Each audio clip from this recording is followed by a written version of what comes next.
안녕하세요. 백사원 목사입니다. 오늘은 11월 26일 화요일 아침입니다. 오늘도 신실한 마음으로 하나님의 말씀과 함께 하루를 살아가는 여러분 모두에게 좋으신 하나님의 복되시는 종이 종일토록 함께 하시기를 바랍니다. 오늘 주신 하나님의 말씀은 호세아서 7장 1절부터 16절까지의 말씀입니다.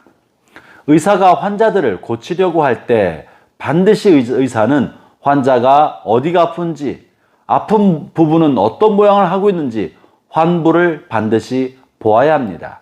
그것이 만약 외상이라면 옷을 벗고서라도 그 외상의 모양이 어떠한지를 살피고 살핀 환처의 모습에 따라 이러저런 처방을 하고 약을 바르게 되지 않겠습니까?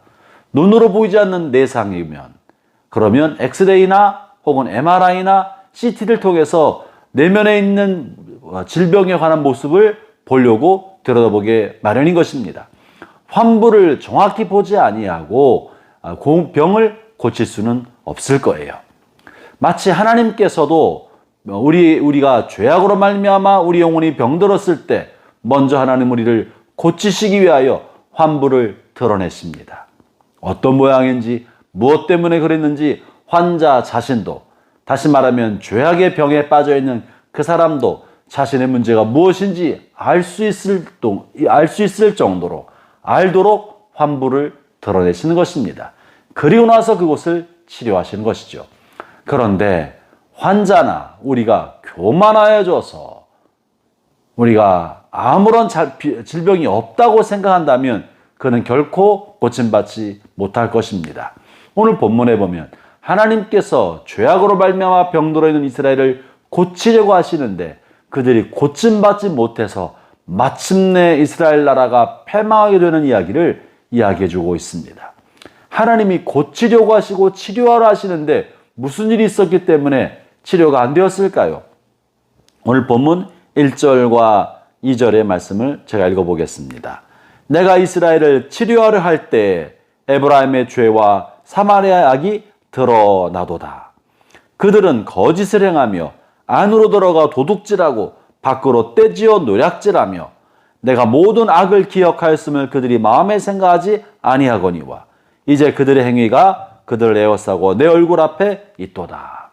하나님이 죄악으로 가득 차고 죄로 말미암아 온갖 문제에 쌓여있는 이스라엘을 치료하려 하셔서 치료하려고 다가가고 있는데 그래서 그들의 죄를 드러나게 하시는데 그들이 어떤 모습입니까? 온갖 거짓과 도둑질과 강도질과 악으로 가득 차 있는데 그들이 그것을 인식하지 못한다는 거예요. 하나님은 다 알고 계시는데 그들은 하나님이 모르시는 것처럼 행동하고 본인 스스로도 이것을 죄와 악으로 인식하지 못하고 있다는 겁니다. 여러분, 내가 병이 없습니다. 아무 문제가 없습니다. 나는 문제가 없습니다 하는 사람을 고칠 수 있는 길은 없습니다. 환자가 반드시 고침받고자 한다면 자기가 중병에 빠졌다는 사실을 인식해야 하고 병들어 있기 때문에 도움이 필요한 존재라는 사실을 알고 의사에게 환부를 보여주어야만 비로소 치료가 가능한 겁니다. 두 번째, 고침받을 수 없는 두 번째 이유는 첫 번째는 자신의 질병과 죄의 문제를 인식하지 못하고 있기 때문에 그런 것이고요. 두 번째는 의사가 처방을 내리고 이렇게 고쳐주려 하여도 의사의 처방대로 하지 않을 때 고침받을 수 없는 겁니다. 하나님께서 죄를 지적하고 드러내신 다음에 그 환부를 도려내려고 하실 때, 회개하도록 하시고 돌이키게 하실 때 하나님의 말씀대로 순종하지 아니하고 다른 길을 가고 있다면 그는 치료가 되지 않고 회복되지 않을 것입니다.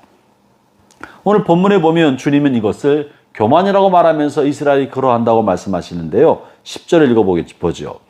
이스라엘의 교만은 그 얼굴에 나타났나니 그들이 이 모든 일을 당하여도 그들의 하나님 여호와께로 돌아오지 아니하며 구하지 아니하는도다. 오늘 본문 전체에서 하나님이 지적하시지만 이스라엘이 하나님을 찾지 않는다, 하나님께 부르짖지 않는다, 하나님께로 돌아오지 않는다는 말을 반복해서 하십니다. 이것은 무엇입니까?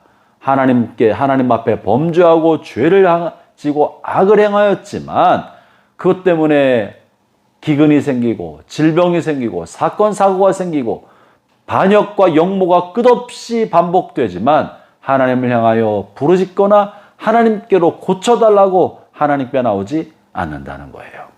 혹 하나님께서 고치시고자 이렇게 하라고 저라고 하라고 말씀하셔도 하나님을 찾지 않고 다른 방법, 세상적인 방법, 세속적인 방법 스스로 해보려고 자기 길을 찾고 있는 모습을 말해주고 있습니다. 그것이 본문 11절의 말씀인데요.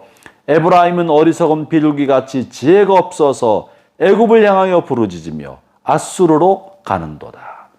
하나님께로 돌이켜 하나님을 찾아야 되는데 하나님을 찾지 않고 풍요의 신이 있는 물질적으로 풍요로운 애굽의 나일강 삼각주의 비옥한 평야로 먹을 것이 많은 것처럼 여겨지는 애굽으로 향하거나 강력한 군대의 힘을 가지고 확장되고 있고 성장하고 있는 아수르로 가서 군사적인 도움을 받으려 하거나 하면서 이렇게 세상적인 방법으로 이 문제를 해결해 보려 하는 모습을 말해줍니다. 사랑하는 형제자매 여러분, 하나님 우리를 고치려고 하실 때 우리의 삶에 여러 가지 많은 문제를 깨닫게 하시고 알게 하셔서 하나님이 우리를 고치려고 하실 때, 다가오실 때 형제자매 여러분, 먼저 우리 안에 있는 문제가 무엇인지 잘못이 무엇인지 하나님 앞에 적나라하게 고백하고 하나님께로 들고 나오십시오. 하나님 우리를 고치시는 분이십니다. 하나님 우리의 의사가 되시는 분이십니다. 그러나 하나님께서 우리를 고치고자 하실 때에 하나님을 잊고 하나님께로 향하지 않고 그저 내가 할 수 있을 만한, 세상에서 나에게 도움 줄 만한 아시리아와 애굽을 의지하여 사람들을 의지하고 돈으로 해결하려 한다면 점점점 하나님과 관계가 멀어지고 하나님으로부터 버림받은 사람이 될 수 있다는 사실을 잊지 마십시오. 겸손하게 하나님 우리를 고치시도록 우리 연약함 하나님 앞에 내어드림으로 하나님과의 관계가 회복되고 영혼이 강건하며 여러분의 삶도 하나님 은혜가 가득한 생애를 살아가기를 축원합니다. 기도하겠습니다. 하나님 아버지, 어리석은 이스라엘이 하나님이 고치려고 할 때 그것을 거부하고 무시하고 자기 스스로 해보려고 하다가 결국 그들이 멸망했던 것을 알게 되었습니다. 하나님 우리의 삶에 하나님 이 모양 저 모양 다가오셔서 우리에게 깨달음을 주시고 알게 하실 때 하나님의 손을 붙들고 하나님께 도움을 구하고 하나님께 부르짖어 주님으로부터 응답받고 고침받고 회복될 수 있도록 축복해 주옵소서. 예수님 이름으로 기도합니다. 아멘.